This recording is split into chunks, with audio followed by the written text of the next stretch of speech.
Welcome to my channel. இன்றைக்கி Tuesday vlog பார்க்கலாம். இன்றைக்கி எழுந்துக்கும் போதே நான் ஒரு 1:30 மணி இருக்குன்னு நினைக்கிறேன். எழுந்துக்கும் போதே எனக்கு செம்ம பசி. சரி என்ன செஞ்சுருக்காங்கன்னு சொல்லிட்டு குளிச்சுட்டுலாம் போய் பார்க்கும்போது என் தம்பி அம்மாவும் சேர்ந்துக்கிட்டு ஏதோ மஷ்ரூம் அண்டு காலிஃப்ளவர் வச்சு ஏதோ ரெசிபிஸ் பண்ணிகிட்டு இருந்தாங்க. மஷ்ரூமில் வந்து மஷ்ரூம் பிரிஞ்சி அண்ட் காலிஃப்ளவரில் காலிஃப்ளவர் 65 பண்ணிகிட்டு இருந்தாங்க. எழுந்த உடனே எல்லாம் அந்த ஸ்மெல்லெல்லாம் செம்மையாக வந்துக்கிட்டு இருந்துச்சு. சரி ஓகேன்னு சொல்லிட்டு சாமியெல்லாம் கும்பிட்டுட்டு சீக்கிரம் போய் சாப்பிட்லாம் உட்காந்துச்சு. அப்புறம் முதல்ல போனோன்னே ஆஃபீஸுக்கு வந்து சாப்பாடை கட்டி ஓரமாக வச்சுட்டு சரி இப்போ சாப்பாடை போடுங்கன்னு சாப்பிட ஆரம்பிச்சிட்டேன். ஃபஸ்ட்டு நம்ம மெயின் டிஷ்ஷான மஷ்ரூம் பிரிஞ்சி சூப்பராக இருந்துச்சு. ஜென்ரலாக எங்கள் வீட்டில் சூப்பராக தான் பிரிஞ்சி பண்ணுவாங்க. ஆனால் இன்றைக்கி ஒன்றுமே சூப்பராக இருந்துச்சு.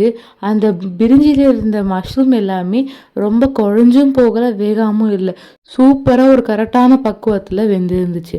அப்புறம் அது கூடவே காலிஃப்ளவர் 65 அதுவும் ரொம்ப மொறு அப்பளம் மாதிரி இல்லாமல் ஒரு கரெக்டான பக்குவத்தில் எங்கள் வீட்டில் சூப்பராக இன்றைக்கி பண்ணியிருந்தாங்க.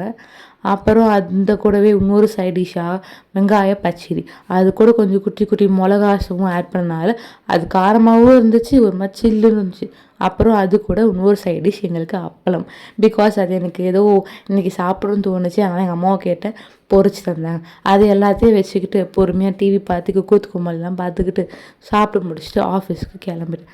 அப்படியே போகிற வழியில் இன்றைக்கி என்னடா வெயில் மண்டையை பொழக்குது அப்படின்ற மாதிரி செம்ம வெயில். காருக்குள்ளேயே அந்த ஹீட் தெரிகிற அளவுக்கு வெயிலாக இருந்துச்சு. அப்புறம் ஆஃபீஸுக்கு போய் நம்ம அழகாக நம்ம தான் ரசிக்கணுன்ற மாதிரி எப்பயும் போலே நான் ஒரு வீடியோ எடுத்துக்கிட்டு இருந்தேன்.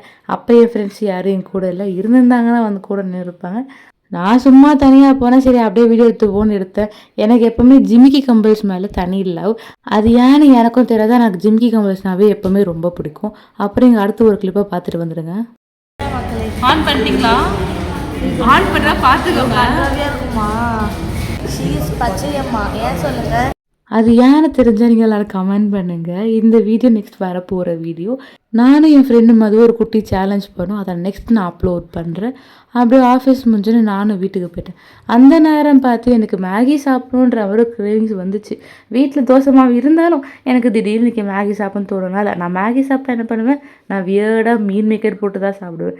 இதேமாதிரி பழக்கம் யாருக்கெல்லாம் இருக்கான்னு எனக்கு தெரியாது. ஆனால் அந்த பழக்கம் எனக்கு இருக்குது. அது கூடவே என்னோடய சீக்ரெட் மசாலாஸ்லாம் போட்டுட்டு மேகி மசாலாவையும் போட்டுட்டு அதில் தூக்கி மேகியை போட்டேன். இதுவரை நீங்கள் எப்போ மேகியில் மீன் மேக்கர் போட்டு சாப்பிட்ருக்கீங்களா இல்லையான்னு கமெண்ட் பண்ணுங்க. ஆனால் அதை சாப்பிட்டு பார்த்தா சூப்பராக இருக்கும். இந்த வீடியோ பார்க்குற எல்லாரும் ஒரு தடவை அந்த மேகியை ட்ரை பண்ணி பாருங்கள். சீரியஸாகவே உங்களுக்கு அது ஃபேவரட் மேகியாக கூட ஆகிறதுக்கு சான்சஸ் இருக்குது. ட்ரை பண்ணி பார்த்துட்டு வந்து எனக்கு கமெண்ட் பண்ணுங்கள், இது சூப்பராக இருந்துச்சா இல்லை உங்களுக்கு பிடிக்கலையா அப்படின்றத. மேகி எடுத்து பவுலில் போட்டு இப்போ சாப்பிட்றது ரெடி ஆகிடுச்சு. இப்போ நான் சாப்பிட்டு நான் அப்படியே தூங்க போகிறேன். தேங்க்ஸ் ஃபார் வாட்சிங் my video and to subscribe.